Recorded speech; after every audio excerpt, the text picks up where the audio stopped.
Hi, and welcome to the Caterpillar Cross Stitch YouTube channel. My name's Ford from Son of a Stitch, and every time the conversation turns towards French knots, there's always somebody who suggests replacing the French knots with beads. And that's seemed like a good idea to me, except for the fact that I don't know how to use beads, and they've always been a little bit intimidating to me. So I thought it might be fun this week if I just went and bought some beads, and you and I figured out how to use them together.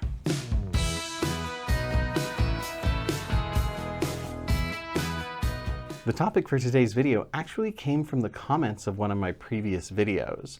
So if you like this video, make sure you give it a like, and if there's something you'd like to see me talk about, put that in the comments down below and I'll see what I can do. And of course, make sure you subscribe to the channel so that you don't miss any of the videos, because we upload videos every single week. Now I have my own way of doing all kinds of different things in cross stitch, and I do things a little bit different than most people do. Part of the reason that's the case is because I always just sort of set out and try to figure things out on my own, and sometimes the way that I come up with I like better than the traditional and accepted way of doing it. I think my method for doing French knots is the best one out there. So if you struggle with French knots, make sure you go check out that video, because I have a few slightly different techniques that I use that make a really big difference in the ease and consistency of doing French knots. So I thought what we'd do today is just kind of muddle our way through using some beads and see what we can learn. So to that end, in my typical DIY fashion, I went out to the craft store and I just bought some little seed beads that I thought might go good with some of the patterns that I've completed, and thought we'd just kind of fiddle around with it. So let's get started. All right, now looking at these beads that I picked up, I can already tell that I'm going to have a bit of a problem. I don't think any of my needles are going to fit through these. All right, let's take a look. Woo! Probably should have a little bead tray or something here. That'd probably be a good idea. So pro tip number one, get a bead tray of some kind. It's probably a good idea. So let's take a look. Oh, no. Oh, no. Tip number two, put the lid back on the bead container when you're fiddling around. I'll clean that up later. Don't worry. You won't have to watch me do that. That would be a very tedious video. Although some people probably be into it. What do you think? Let me know in the comments. Do you want an ASMR bead cleanup video? This seems like a good moment to remind you to join the Caterpillar Cross Stitch VIP Stitch Club. You'll get 10% off your first order, you'll get a digital download of our top 10 cross-stitching tips, and you'll get an ebook with 8 free PDF cross-stitch patterns in it. So hit the link down there in the description so that you don't miss any of those great perks. All right, needle case. I've got lots of needles here. This, I think, is the smallest one in my case. Feels like a size 28 tapestry. No, 26 probably.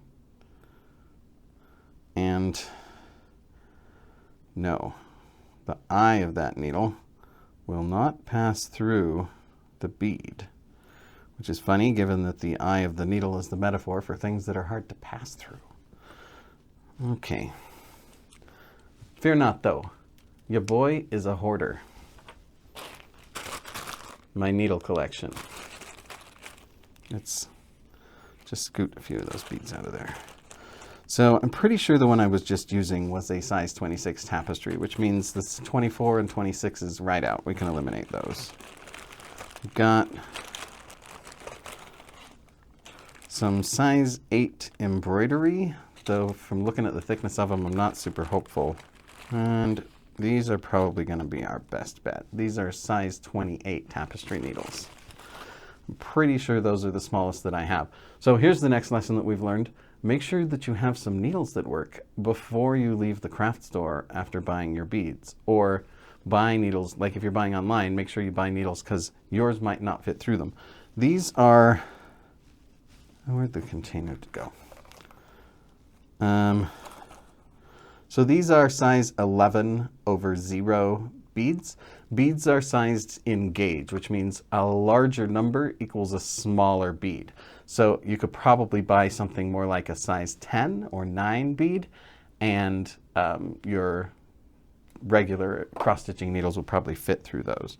So let's take one of these size 28 tapestry needles, and yes, the bead passes over it. That's good. So now let's try some sewing on techniques. Let's get these out of here.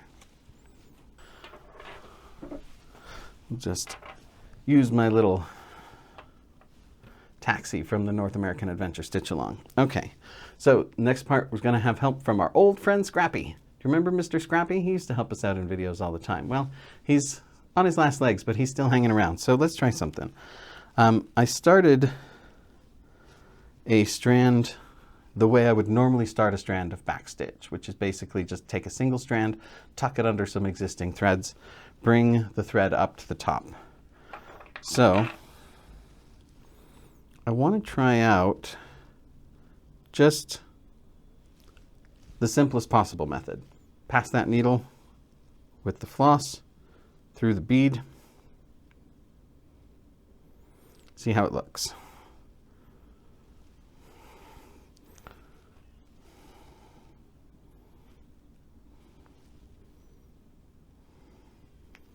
So the good news is that the needle and thread does pass through the bead, so that's great. Let's zoom in a little bit here so you can see better. Boop, boop, boop, boop, boop, boop, boop, boop, boop, boop, boop, boop, boop. That should do it. Okay. So we're going to do the simplest possible technique. We pass the needle through the bead, pass the needle through the fabric right back at the exact same spot that it came up.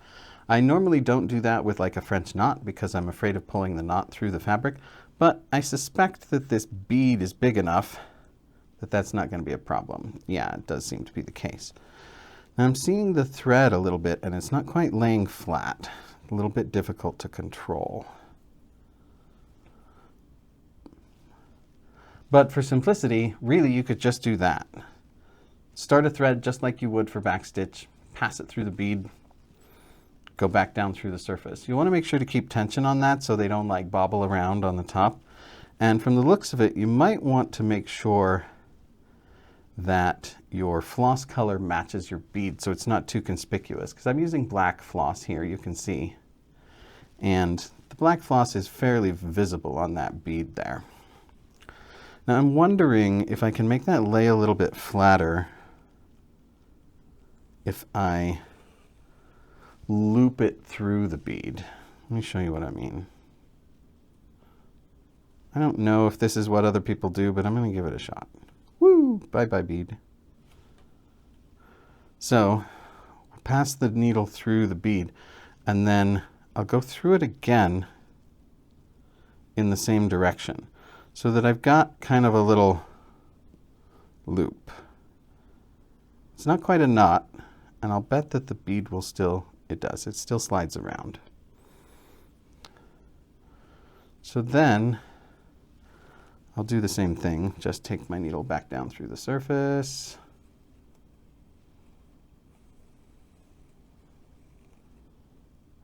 Uh-oh. Tangle, okay.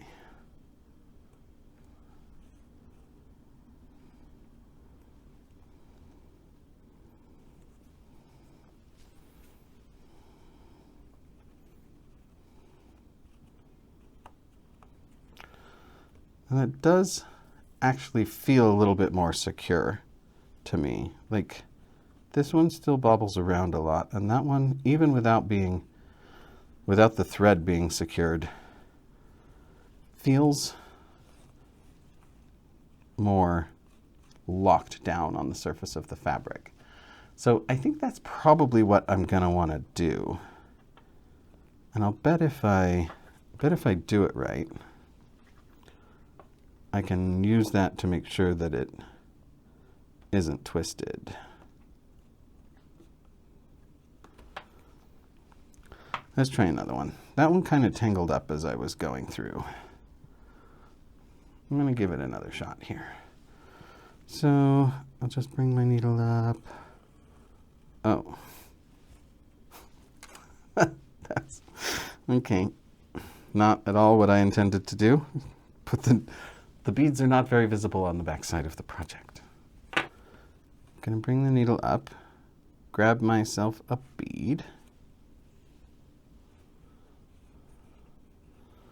get it down on there into position, and then do my second pass through the bead, again in the same direction, so that I'm making a little loop that will lock it down. And then take my thread back to the bottom. Oh yeah, that looks beautiful. That's got that bead laying nice and flat on the surface, and it's locked down. It's not wobbling or bobbling around. I think that's going to be the way I'm going to want to do it. All right. Thank you for your service, Mr. Scrappy. I'm going to stop the camera and clean up all these pink beads because I want to use a different color on the sweater. Okay. Through the magic of television, I have cleaned up all of those pink beads that I spilled everywhere. I've got my sweater stitch in a hoop, and I put my needle minder on it, so I'll be able to manage that. And I've decided that I'm going to use these gold beads. I'm going to add those as an accent to this kind of gold stripe across the sweater here. I might add some others later, but this is where I'm going to start with these. So I learned my lesson, and I've got a color of floss that better matches my beads, so that my stitching won't be quite so conspicuous. So let's get a few beads on here. Also, gonna improvise a little bit of a bead tray here. So I'm using one of these little cases from my camera memory card. Not that it helped, but it contained those two beads.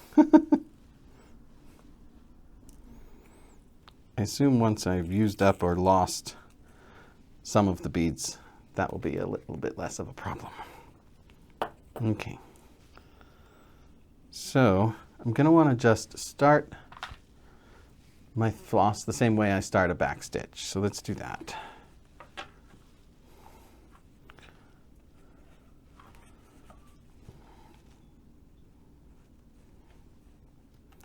We'll just tuck it under some existing threads. Now with a back stitch and a single strand, that can be a little bit difficult to secure. So I'm actually going to go back in the opposite direction to give it a little bit of extra friction to make sure that stays secure. Good. Now, I think I want to put my first bead right at the apex of this little chevron shape. Now I know that there are patterns that call for beads. I know like the Mill Hill patterns routinely do and that kind of stuff. And the dimensions ones and those kinds of things. But this one doesn't call for them, so I'm just kind of on my own to decide where they go. So I'm going to do the same thing I did before, which is bring that bead all the way down to the surface, and then put my needle through it again in the same direction.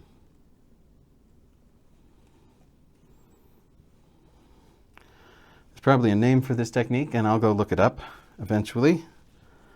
But for right now, I'm just having fun playing and learning. So then I will just slide that bead right down to the surface, if I can.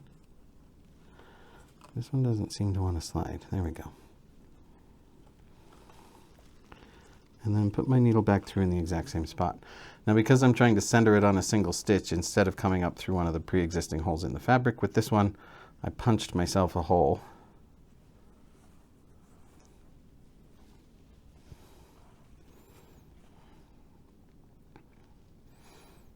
That looks real nice. Let's do it again. Now personally, if I'm running a strand across the back more than the space of about 4 or 5 stitches, I will tuck those strands underneath, tuck that run underneath some of the existing stitches so that there'll be some friction on it and some tension on it, and I won't have a big loose strand on the back there that can get snagged on things and make my stitches look loose. So, but here I'm only moving 4 stitches before I go to my next bead, so I'm not going to worry about that. I'm going to give that a little bit of a tug while flicking that bead so that sounded dirty, so that that stays in place. And then I'm just going to do the same thing.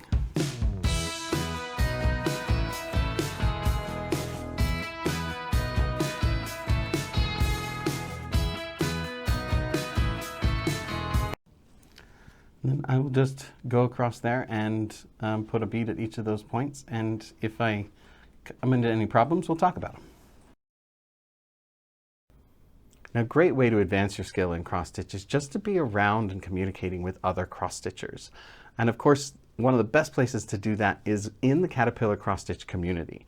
If you join the Facebook group or follow the Instagram, you can connect with tens of thousands of other Caterpillar cross stitch fans and cross stitch enthusiasts, and there's so much that you can learn from those. So I strongly recommend checking both of those out. All right, so I've put all of my beads across the section of the sweater there, and they seem to be pretty solid and staying in place, which is definitely what I wanted. So now I'm just going to end my thread in the same way I would when doing backstitching, which again is just bury it under some of the existing stitches. You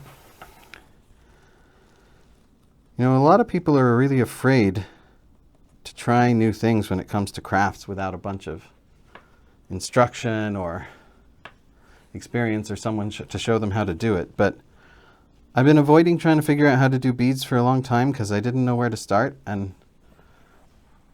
sometimes the only way to start is to start. I think I've got a startings of a technique figured out there. I'll probably fiddle around with it a little bit more and refine my technique, but thank you so much for joining me while I kind of muddled my way through and learned this with me. What do you do differently with beading, or what have you learned, or what mistakes did you see me making while I was doing this? Hit the comments and let us know. I do want to thank you so much for watching. For Caterpillar Cross Stitch, my name is Ford, and I will see you next time. Hi, have you heard about Love It Stitch It yet? You can design and shop the cross stitch patterns you've always wanted. Love It Stitch It is an easy to use design tool and exclusive cross stitch marketplace, giving you the freedom to create, sell and shop all in one place. You can design anything that you like, add text, upload and convert pictures and artwork. You can design the cross stitch patterns of your dream. You can download them for personal use, or you can upload them onto the marketplace, designed by cross stitchers for cross stitchers, jam-packed with some gorgeous cross stitch patterns from designers all over the world. If you're not interested in designing or selling, that's totally fine too. Just visit the marketplace and you can shop from hundreds of beautiful cross stitch patterns so you can pick your next project. Are you already a cross stitch designer? But maybe you're fed up of other marketplaces, maybe not getting the sales that you deserve, maybe not getting your patterns seen as much as you'd like, then let us help. You can easily register for free and get uploading your PDF patterns with absolutely no fees whatsoever. Let us then market your gorgeous designs that you've put all of your work into to over 185,000 dedicated cross stitchers from all over the world. We will absolutely do our best to get your patterns seen and into the right hands of people that we know will absolutely love stitching them. As a designer, you can easily list your PDF patterns for sale, no matter which software you use to design them. Our job is to make cross-stitch design accessible to all. There's nothing to upgrade, there's nothing to download. It's really easy to use and beginner friendly. We also wanted to create the marketplace to bring sellers and buyers together so that it's really easy and such an enjoyable experience to shop all of the high quality verified designs on the platform, but also to give those amazing designers a place to really showcase their creativity. So visit loveitstitchit.com today and register for free.